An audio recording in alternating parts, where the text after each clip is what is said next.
So Paul Heyman and the return of Brock Lesnar came out and said they were going to raise hell. Then Mark Henry came out because last week it was a big war with Mark Henry and Brock Lesnar. So Brock Lesnar decided to whoop his ass and potentially put him in the Kimura lock and broke Mark's hand, or broke his arm. So then out comes the Big Show, and he's intense. He's not playful like he usually is, I guess. Yeah, so there you go. Big Show came in and they fought for a while, and Big Show threw. Or first he put Brock Lesnar near the turnbuckle, and then he threw him on the other side of the ring, which I thought was pretty fucking impressive. Um, does this mean, well, they're gonna wrestle at the Royal Rumble, obviously, but does this mean that that's a good thing? Well, I know a lot of people don't like that, but you know what? Let's see where this goes. Hopefully at WrestleMania we'll see Mark Henry versus Brock Lesnar.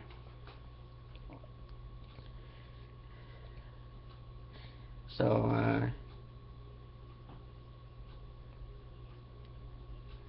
then we had Alicia Fox and Oksana versus the Bellas.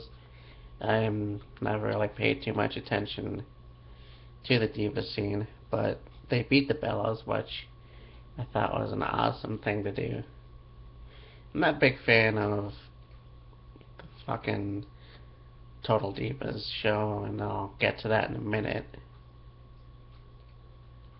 Uh, then we had the 3MB take on the triumphant return of Too Cool with Rikishi.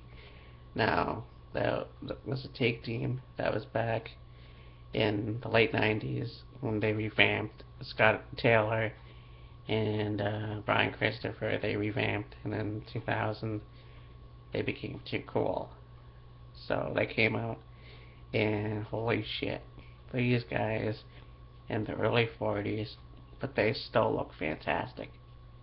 They still look great. They still are very muscular, and that's awesome.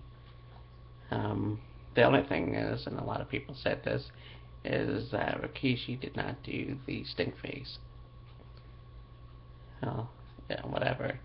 The fact that they actually came out and wrestled was a good thing.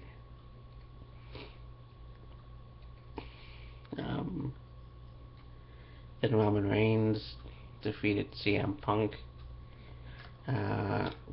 Interesting match, only because you had guy that came in and defeated a superhero type character in CM Punk. I don't care whether you think he's a jerk off or not. I enjoy CM Punk. But after the match, we get the biggest surprise of all in Jake the Snake Roberts. The return of Jake the Snake Roberts. Now, does this mean he's going to go full time? I don't know.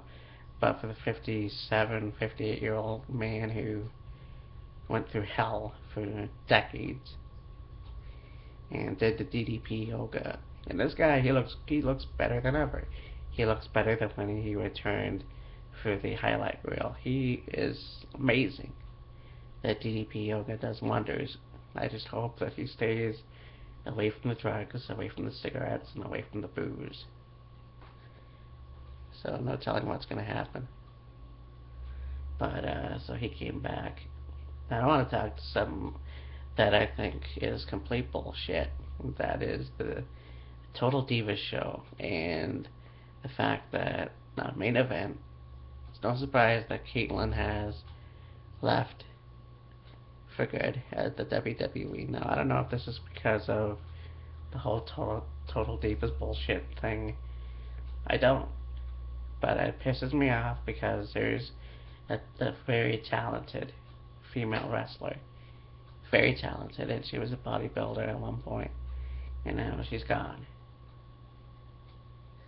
So I don't like this idea of, oh, well, here are these total divas, and they're gonna come out and they're gonna be stupid. That's all they are. It's just stupid.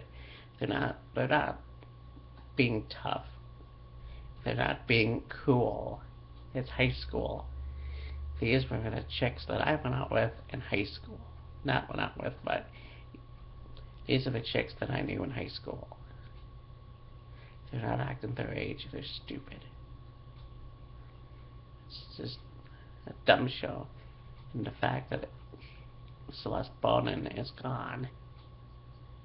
What's next? AJ? Alicia Fox. Anyways, it was a good Raw overall. And next week is the return of Batista. Well, yeah. Anyways, bye.